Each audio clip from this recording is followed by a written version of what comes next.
Yang hampa lepas geram dekat polis ni pasal apa? Yang hampa lepas geram dekat PDRM ni pasal apa? Yang pak hampa polis, hampa tak kata jahat. Yang abang hampa polis, hampa tak kata jahat. Yang kak adik hampa polis, hampa tak kata jahat. Yang sepupu sepapat hampa polis, hampa tak kata jahat. Pasal apa? Pasal kena dekat batang hidung hampa. Macam tu. Assalamualaikum, geng. Petang ni, Ahad 8 Februari, aku ada berita dekat hampa. Sekali lagi, Tam Jebat dipanggil pihak PDRM di IPD Lok Stang untuk bagi keterangan. Tam Jebat dipanggil bagi keterangan dekat IPD Lok Stang sebab dengan posting-posting dia yang berkenaan dengan Jabatan Hal Ehwal Agama Islam Negeri Kedah.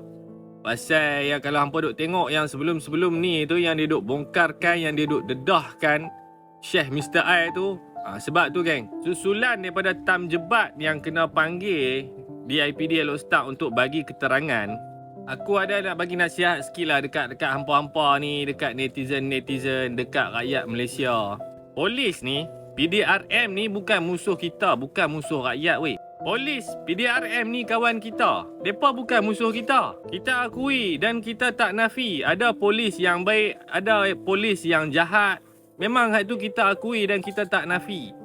Tapi bila mana ada yang polis-polis yang tunjuk kurang ajar, macam kes himpunan semalam di Sogor tu, hampa netizen-netizen, rakyat-rakyat Malaysia, hampa jangan duduk pukul semua, kata polis tu semua jahat. Hampa ni macam tak ada adik-adik beradik ke, sepupu sepapat ke, mak pak menakan ke, kak ke, abang ke yang kerja sebagai anggota polis.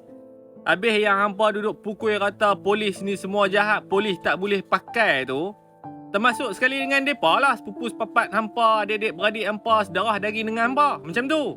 Polis ni, PDRM ni dia menjalankan tugas je. Dia terima arahan. Kita tak boleh salahkan mereka. Yang kita boleh salahkan, hak atas-atas yang duduk salah guna kuasa, yang memang dah sebelum ni ada rekod salah guna kuasa. Patut yang hampa geram tu, hampa lepas geram dekat orang tu lah. Yang hampa lepas geram dekat polis ni pasal apa? Yang hampa lepas geram dekat PDRM ni pasal apa? Polis, PDRM ni jaga kita, jaga rakyat. Hampa netizen-netizen guna otak sama. Jangan duduk termakan dengan provokasi-provokasi sampah. Mudah-mudah macam tu lah nak termakan dengan provokasi-provokasi sampah yang duduk cakap polis tu bastard, polis macam-macam lah, polis teruk lah, polis itu, polis ini. Semua polis buruk lah, tak ada polis yang baik langsung. Mudah macam tu lah hampa ambil telan. Yang pak hampa polis, hampa tak kata jahat. Yang abang hampa polis, hampa tak kata jahat. Yang kak adik hampa polis, hampa tak kata jahat. Yang sepupu sepapat hampa polis, hampa tak kata jahat. Pasal apa? Pasal kena dekat batang hidung hampa. Macam tu. Gamak kalau kata hampa rasa pedih telinga, pedih hulu hati, baguslah. Telan lah. Jadi, geng, polis bukan musuh rakyat. Polis kawan rakyat. Kalau ada yang polis yang duduk tunjuk kurang ajar, yang polis yang suka duduk buat provok tu, dia saja yang jahat, bukan semua polis. Jangan pukul rata macam tu.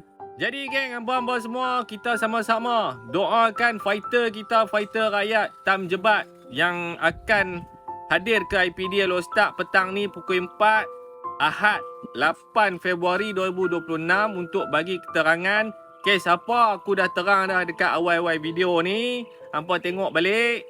Kita sama-sama doakan supaya Tam Jebat dan family Tam Jebat dipermudahkan urusan. Lagi sekali aku peringat, polis bukan musuh kita. Polis kawan kita.